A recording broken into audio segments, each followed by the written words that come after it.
Hace algo más de medio siglo, un puñado de sanitarios militares españoles fueron enviados nada más y nada menos que a uno de los conflictos más mediáticos que ha tenido el siglo XX, más allá de las guerras mundiales, pero sí que se puede considerar como el conflicto, la guerra más mediática del siglo XX.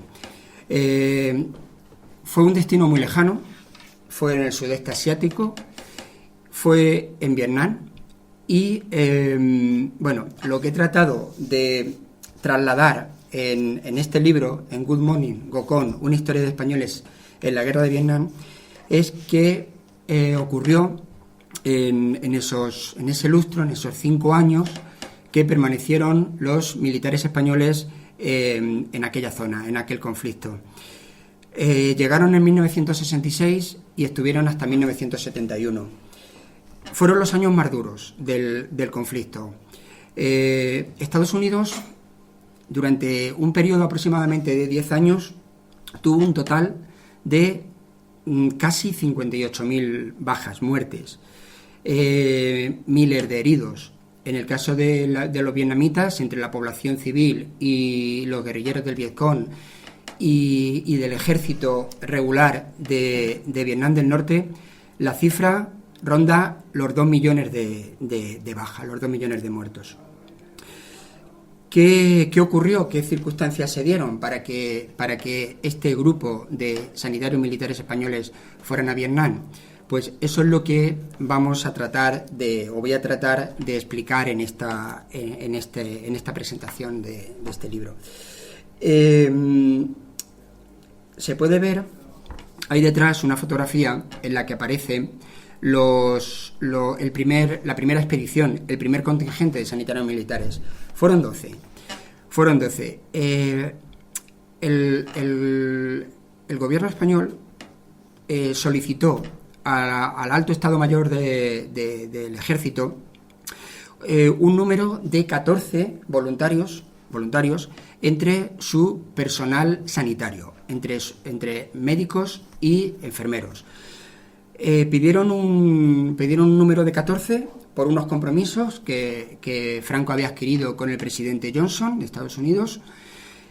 Se mandó una circular a distintos acuartelamientos repartidos por toda la geografía española, península, islas, Sáhara, y al final solamente se pudieron reclutar a 12 personas.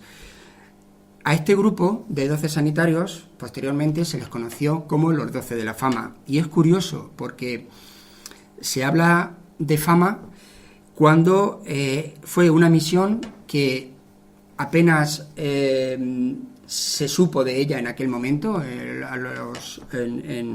En nuestro país casi nadie se enteró de que esta misión española estaba en la guerra de Vietnam, y cuando volvieron pues tampoco pasaron totalmente desapercibidos. Nadie habló de ellos, ni habló de la misión.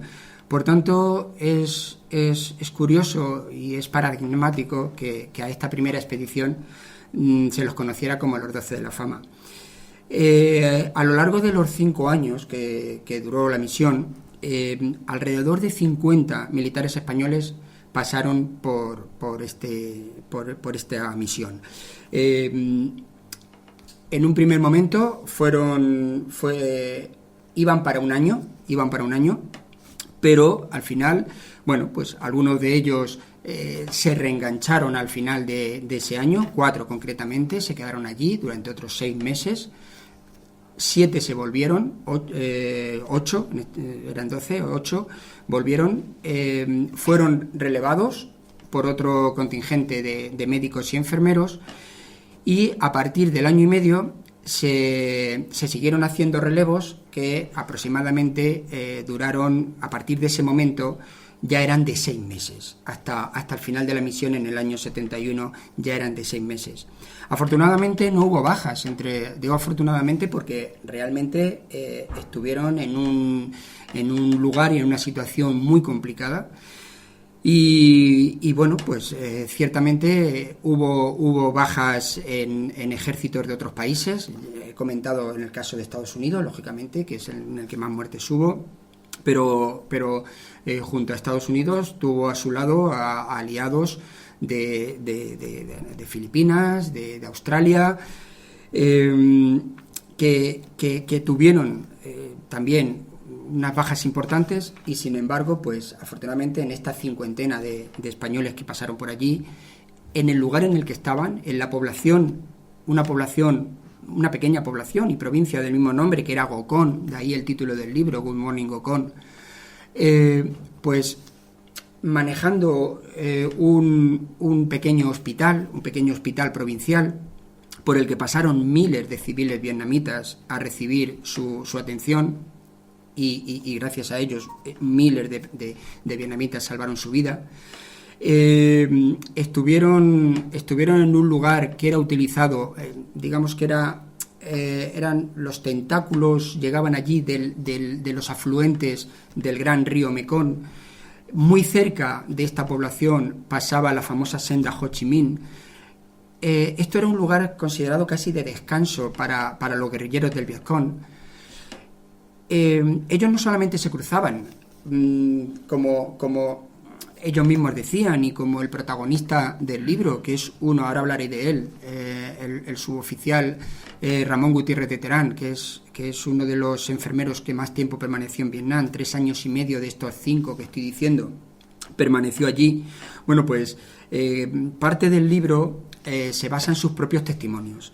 Y él me decía que allí en la población de Gokón, durante el día, se cruzaban en la población con guerrilleros del Vietcong, que, como cuento aquí y como él me decía, los veías por el pueblo de paisano, con su identificación, haciendo una vida normal. Llegaba la noche, se ponían el pijama negro, recogían los 4 morteros que tenían escondidos por ahí y tal, y empezaban a hacer fechorías contra el puesto del ejército subvietnamita y del propio ejército americano, que tenían allí varios 2 acuartelamientos, un Estado Mayor conjunto, vietnamita y estadounidense, muy cerca además de donde ellos vivían, donde ellos residían, no exactamente del hospital, pero sí de su residencia, la Casa de los Españoles, que es como todo el mundo allí la conocía, la Casa de los Españoles.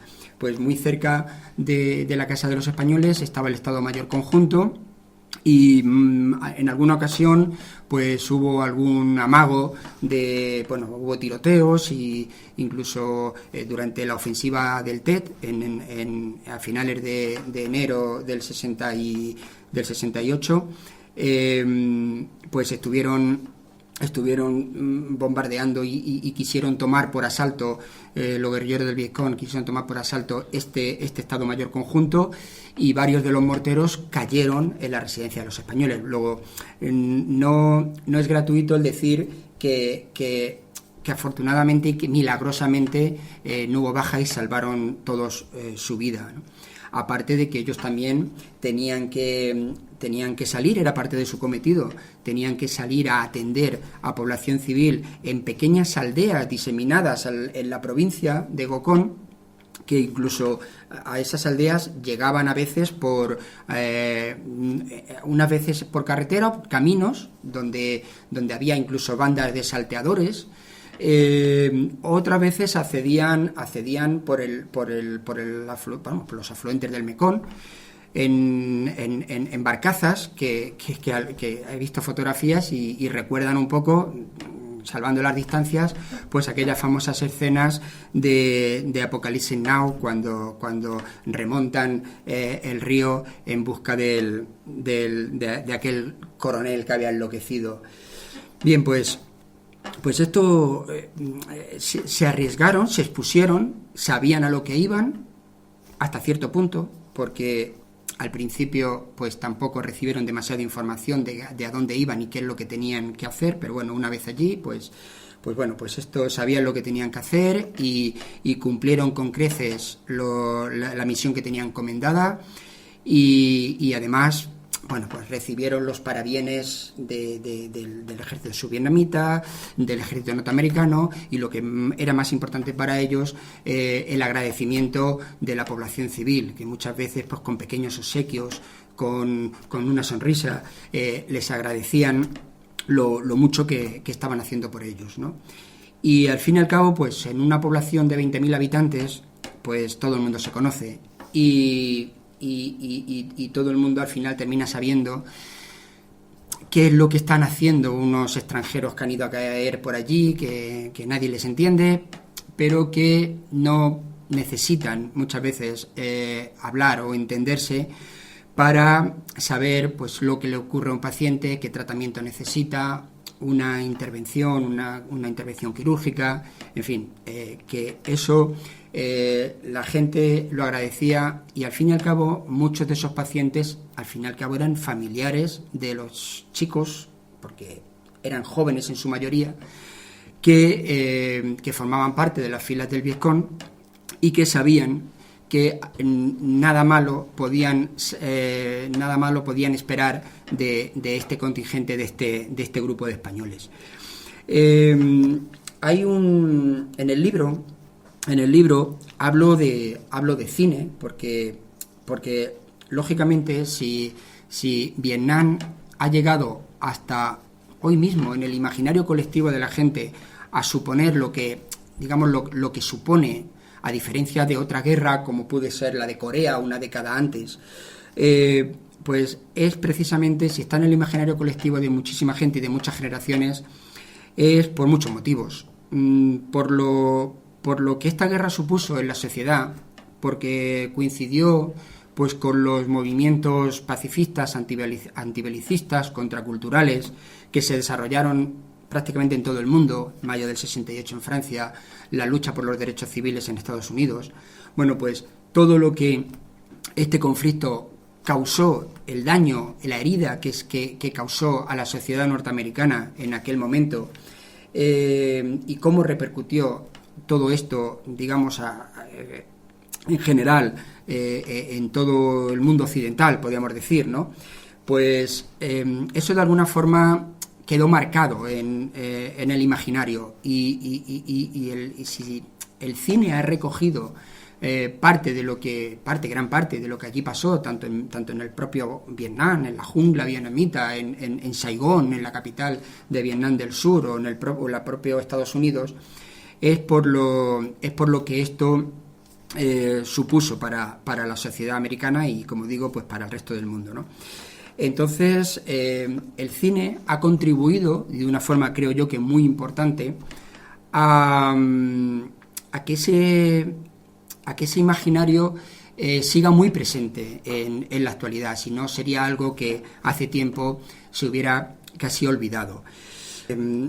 Yo le dije a Ramón Gutiérrez de Terán, entonces brigada enfermero. Él nació en Madrid en 1934. Su padre era capitán de infantería, participó no directamente, pero sí estaba allí en el norte de África, siendo teniente en los combates posteriores al desastre de Anual. Ascendió a capitán, pues más o menos en unos años después, poco antes del establecimiento de la Segunda República.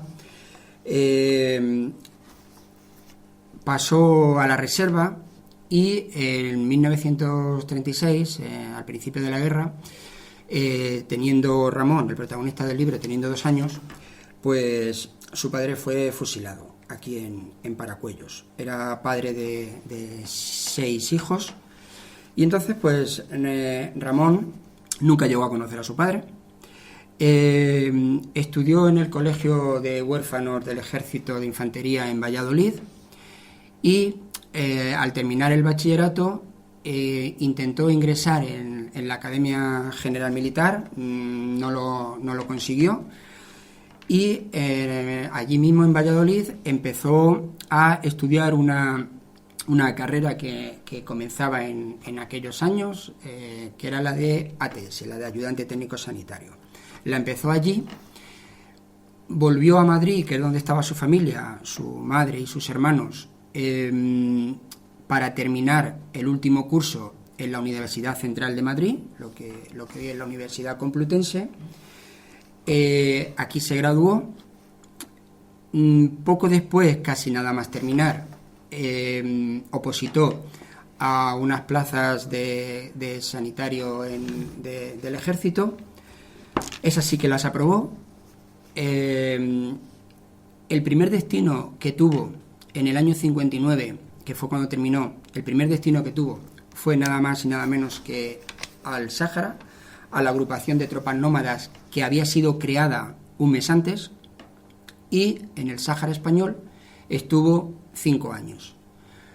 Estando en el Sáhara, se apuntó a un curso de paracaidismo, viajó hasta la Escuela de Paracaidismo de Alcantarilla en Murcia, obtuvo el título de caballero paracaidista, siendo sanitario, pero también obtuvo el título de caballero paracaidista, volvió al Sáhara, obtuvo destino en Alcalá de Henares, en la brigada paracaidista, y cuando llevaba un año en Alcalá fue cuando, lo que comentaba antes, fue cuando pidieron voluntarios para, aquí cuento toda su vida, esto que ahora he contado brevemente, pues en un capítulo hablo de su padre, hablo de su familia, hablo de su paso por el Sáhara, lo que él vio allí, lo que aprendió, cómo se hizo paracaidista y cómo es, digamos, reclutado, o cómo se ofrece voluntario. Un comandante suyo pues le dice: Ramón, usted es soltero, he pensado, tengo aquí esta nota que nos ha llegado y piden voluntarios para ir a Vietnam, y entonces he pensado que quizá le interese. Él era muy inquieto, muy aventurero y tal, y entonces pues bueno, pues dijo, bueno, pues sí, pues apúnteme, ¿no? Y entonces, pues bueno, así de una forma muy similar fueron reclutados estos 12 oficiales y suboficiales. Varios de ellos estaban en el Sáhara, otros estaban en sus respectivos acuartelamientos, en Mallorca, en Madrid, en Barcelona, en Granada. Bien, el caso es que se forma este equipo, se forma este contingente. Yo cuando, en una de las muchas conversaciones que tuve que he tenido con Ramón, le pregunté que hiciera alguna reflexión sobre lo que vio allí, lo que vivió allí. Y como yo esto lo estaba grabando, pues, bueno, me contó y tal, y luego, pues, quise transcribir un poco entre lo que me había dicho, la idea que yo había captado, ¿no? Y entonces él me dijo: aquella guerra es criminal, como todas, supongo, pero de ese año y medio vivido por mí se refiere al primer año y medio, porque él estuvo allí un año y medio, volvió a España, estuvo aquí un año, y después de estar aquí un año se volvió a ofrecer voluntario y volvió al Vietnam. Y estuvo 2 años seguidos, reenganchándose cada 6 meses. Entonces, esto me dijo lo que había experimentado en ese primer periodo suyo de año y medio. Por eso dice: pero de ese año y medio vivido por mí no se me borran, ni creo que se me borrarán, las huellas de aquellas mujeres, niños y viejos, seres inocentes que llegaban destrozados por la metralla de los morteros o por las bombas. Aquel pueblo está desamparado, vive en medio del campo, en pequeñas casas hechas de caña y palmerales, donde la metralla atraviesa sus muros. Bien es verdad que cuando llegaba un soldado herido sentías compasión por él, pues es una vida humana, pero forzoso voluntario es su misión. Combatir y caer herido o muerto son gajes del oficio. Pero una pobre mujer o un niño herido, la mayoría de las veces de gravedad, se le nublan a uno los ojos y se revela contra la humanidad y se pregunta: ¿esto por qué? ¿Para qué? ¿Qué culpa tienen ellos de todo esto? Bueno, porque ellos estuvieron conviviendo pues, lógicamente, durante todo este tiempo. Ellos estuvieron conviviendo pues con el dolor, con la muerte durante todo este tiempo. Es verdad que salvaron muchas vidas, pero también se perdieron muchas vidas. Él me contaba que había muchos problemas de infecciones, malaria, pues enfermedades tropicales, que al fin y al cabo era la jungla, y desnutrición en el caso de los niños pequeños y tal. Y entonces pues decían que muchas veces antes de llevarlos, las madres, antes de llevárselos a ellos, se los llevaban a los curanderos locales, lo que practicaban lo que allí se llamaba la medicina china. Y entonces, pues, claro, decían pues que esos remedios pues no les sacaban de nada, no los curaban. Y al final, cuando llegaban a ellos, algunos llegaban ya en un estado tan lamentable que se les terminaban muriendo, ¿no? Incluso decían, o les llegaba a sus oídos, que estos curanderos, decían esas madres, ¿lo veis? Se lo habéis llevado a los extranjeros y los han matado, ¿no?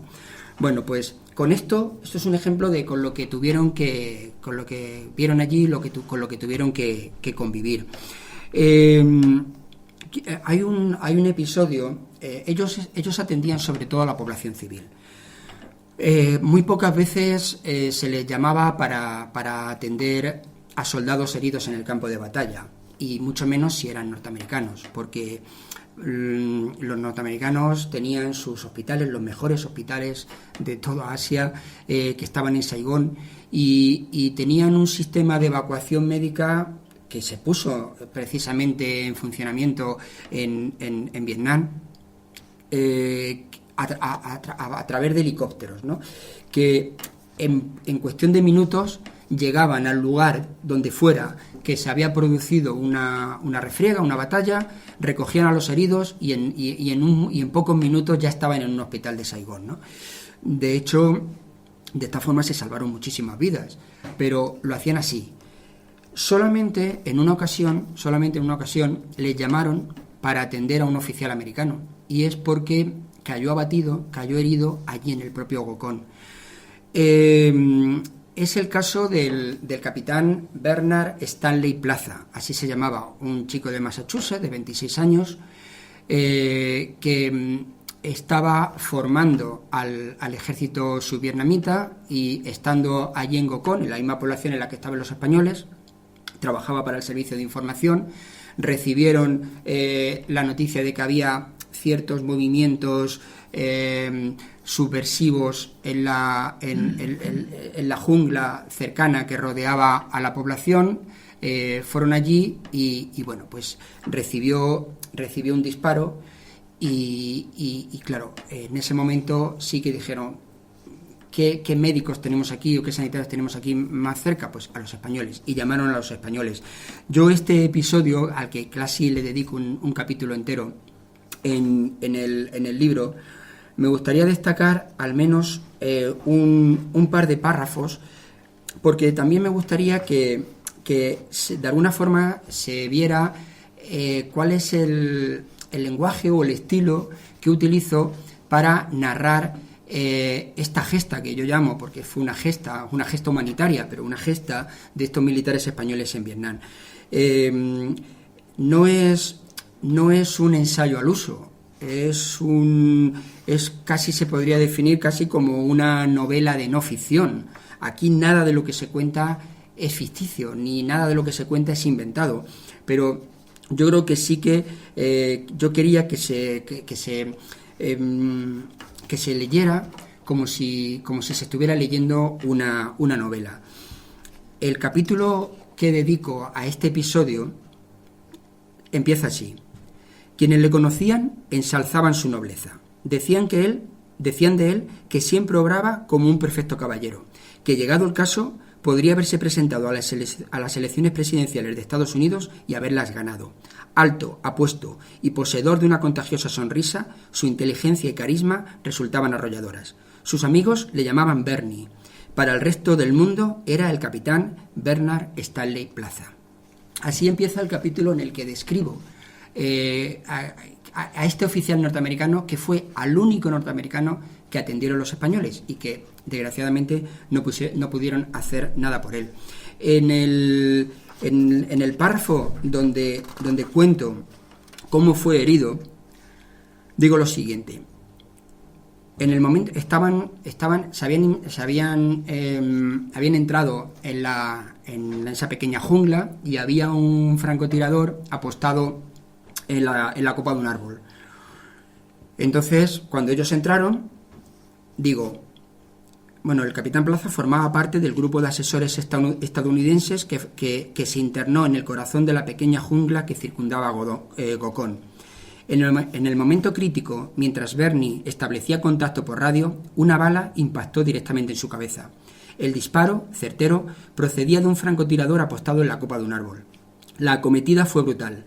Malherido y arrojado contra el suelo, los gritos ahogados de sus compañeros y el eco de las ráfagas de ametralladora golpeaban con apremio en el interior de su cerebro. El vacío era absoluto y la atmósfera alucinatoria. Los bellísimos haces de luz filtrados a través de las hojas de los árboles se reflejaban en sus pupilas, cada vez más dilatadas. Ese es el momento en el que este capitán cae mortalmente herido. A partir de ahí contactan con los españoles y en ese momento se trasladan hasta este lugar 2 enfermeros, 2 sanitarios. Los demás, no sé si es que los médicos en ese momento estaban en el hospital, ellos en la residencia o fueron los que estaban más a mano. Acudieron dos enfermeros. Uno es el protagonista del libro del que he hablado, Ramón Gutiérrez de Terán, el brigada Terán. Y el otro era un gaditano, un enfermero gaditano, brigada también, que era el brigada Outón Barahona.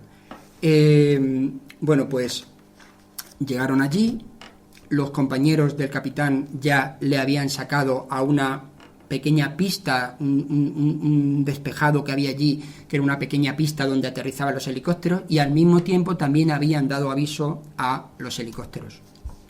El helicóptero que estaba más cerca y el que acudió a por él no era un helicóptero medicalizado, sino acudió el helicóptero que estaba más cerca, que era un helicóptero de combate.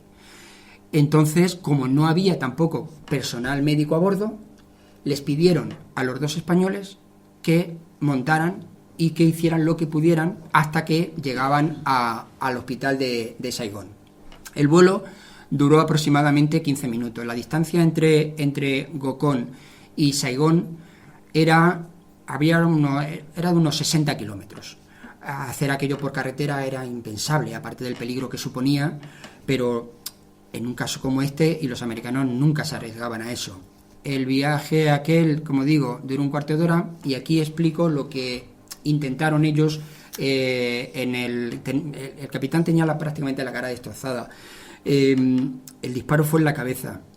Entonces trataron de hacer con lo que no tenían apenas nada. Maniobras de reanimación fue lo que intentaron, maniobras de reanimación. Pero bueno, cuando llegaron a Saigón y allí les estaban esperando ya un equipo médico, pues el capitán Plaza ya había fallecido, ¿no? Entonces, bueno, de todas formas, cuando los sanitarios españoles volvieron a Gokón, llegaron ya de noche y se encontraron en esa misma pista de aterrizaje, había pues unos cuantos jeeps americanos con las luces encendidas, y había como un comité de recepción, casi se podía decir, ¿no? Donde les estaban esperando. Ya sabían la noticia, ya sabían que el capitán había fallecido, sus compañeros americanos de Gokón, y entonces les estaban esperando simplemente para agradecerles el esfuerzo que habían hecho por salvar su vida. Y en ese mismo día, a ese comando vietnamita, Vietcong, consiguieron capturarles, o al menos arrebatarles, una pequeña bandera, y en prueba de gratitud les entregaron esa bandera a los 2 sanitarios españoles, y de hecho esa bandera la conservó durante el resto de su vida el brigada Outón, ya fallecido hace unos pocos, 2 o 3 años, ¿no? Entonces, bueno, lo que quiero decir es que lo que trato de contar en el libro fue, a través de lo más significativo, pero también hablando del contexto, muy importante para mí, el contexto en el que se produjo todo aquello, pues es contar qué es lo que este grupo de sanitarios hizo allí. Y a los sanitarios españoles les llegó ciudadanos, o sea, vietnamitas, con quemaduras de napalm en el 80% de su cuerpo. En alguno de los capítulos también describo cómo se tuvieron que apañar en esas situaciones, con la piel desgarrada y pegada el napalm a la piel, ¿no? El general Westmoreland estuvo una mañana visitando a los españoles en Gokón. Sabía que estaban allí, había recibido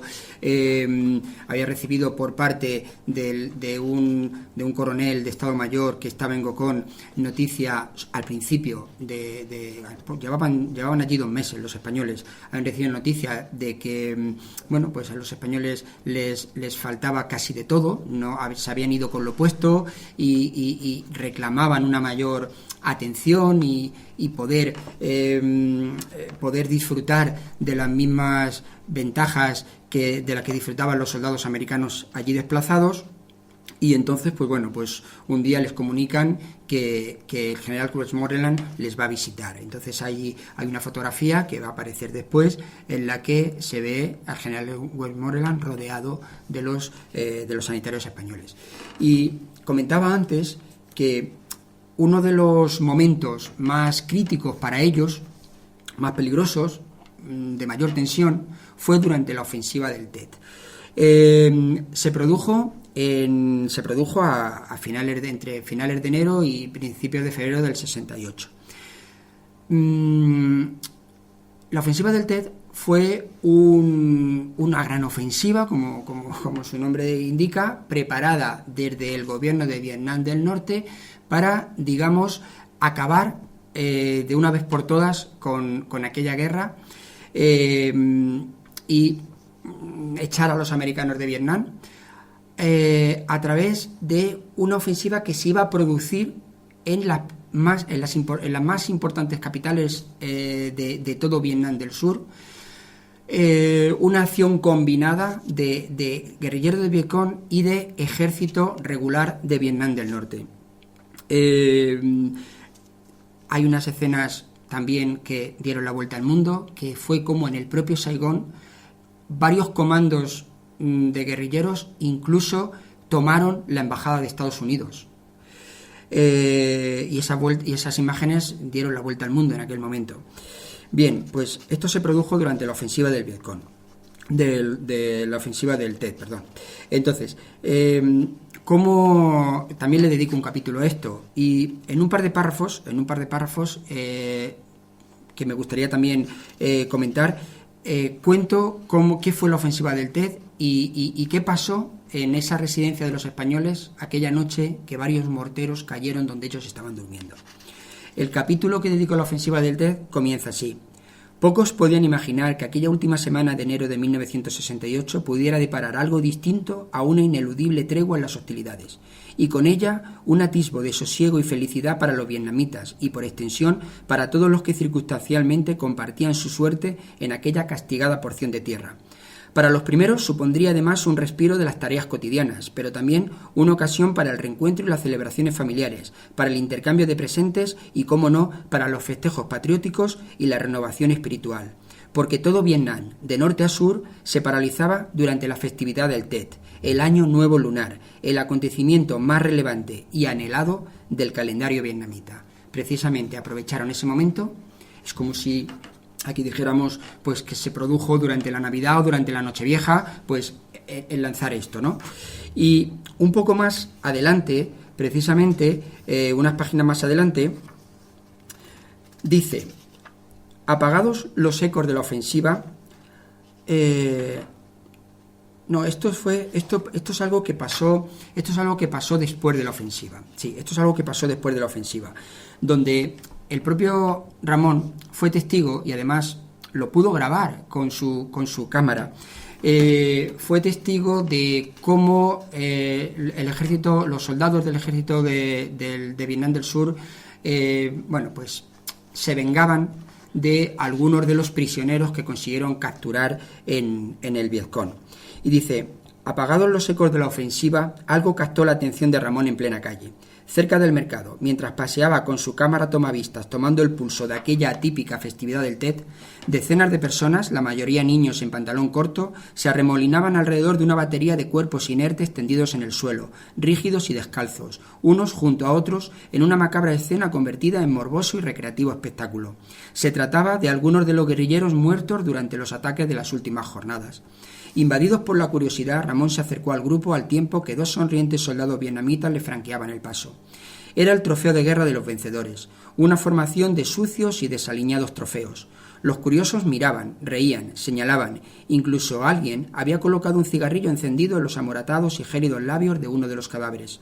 Una humillación muy alejada de la ancestral costumbre vietnamita de depositar en los labios del difunto, una vez lavado y aseado su cuerpo, 2 palillos, un puñado de arroz y 3 monedas con las que pagar el peaje de su alma al más allá.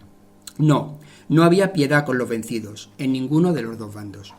Bueno, pues estas eran las escenas cotidianas. Es verdad que en otro de los párrafos recreo cómo fue ese bombardeo y cómo pudieron milagrosamente salvar su vida. Bueno, no me quiero entretener mucho más. Sí que me gustaría comentar también, leer que cuando Ramón, al cabo, justo después de la ofensiva del Tet, ya llevaba allí ese año y pocos meses y poco después de la ofensiva se cumplía ya ese periodo de año y medio, volvió a España, ¿no? Y cómo se plantea y dice, hasta aquí, ya ha sido un año y medio, ya no aguanto más, necesito desconectarme de todo esto, ¿no? Y digamos que eso lo cuento de la siguiente manera.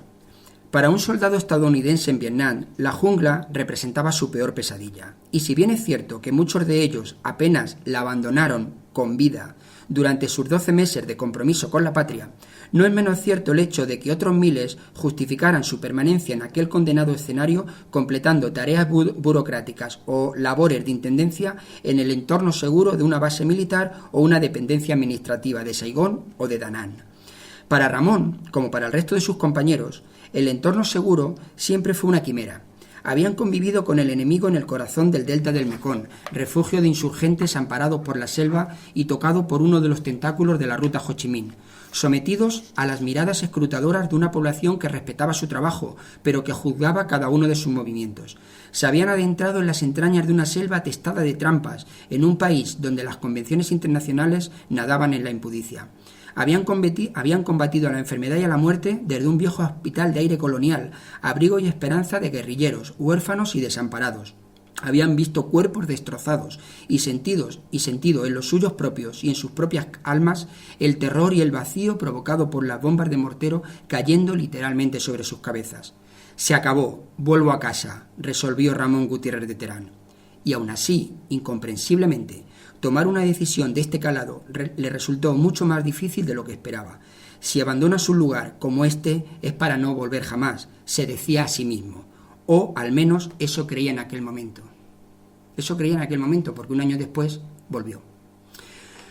Hay unas imágenes grabadas por el propio Ramón, donde se le ve a él en muchas de las secuencias, donde se ve a algunos de sus compañeros pasando consulta en el hospital, imágenes de lo que Ramón veía a su alrededor.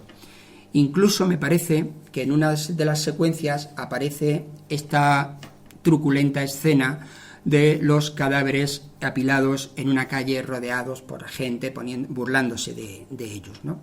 Este es el reportaje o el montaje de las escenas grabadas por uno de los españoles en Vietnam.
Bueno, pues esto un poco refleja, estos son imágenes reales y son imágenes de ellos en Vietnam.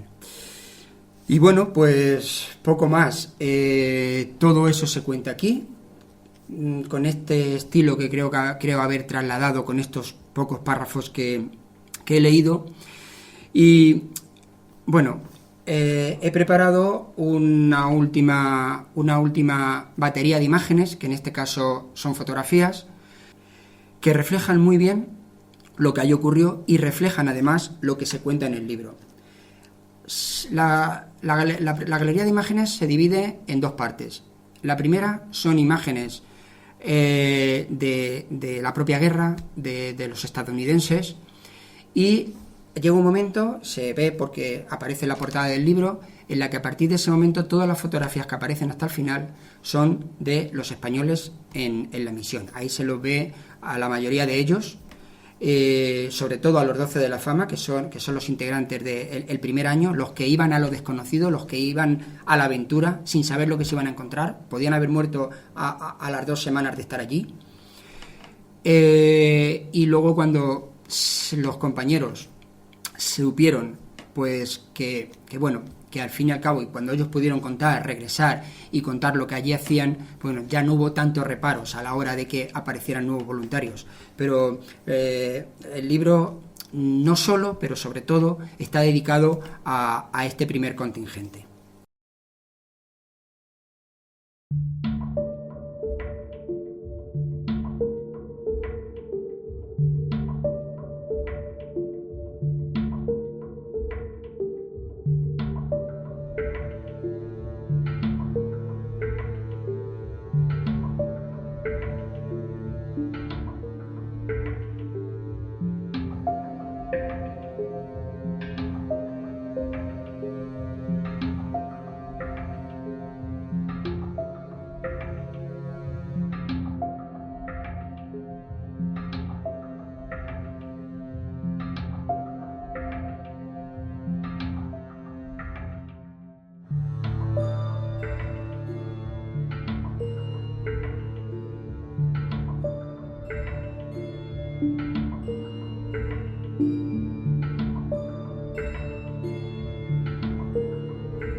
Bien, pues al final este libro es un homenaje a estos hombres, a una misión que debería haber pasado a la historia como lo que realmente fue, la primera misión humanitaria del ejército español en el exterior, y sin embargo es una misión que, por circunstancias las que sean, se silenció en su día y apenas nadie sabe qué sucedió y nadie sabe que existió. Humildemente he querido y modestamente he querido sacar del olvido a este grupo de españoles y espero que dentro de lo que cabe y con esta aportación haya más gente que sepa y que descubra lo que allí ocurrió.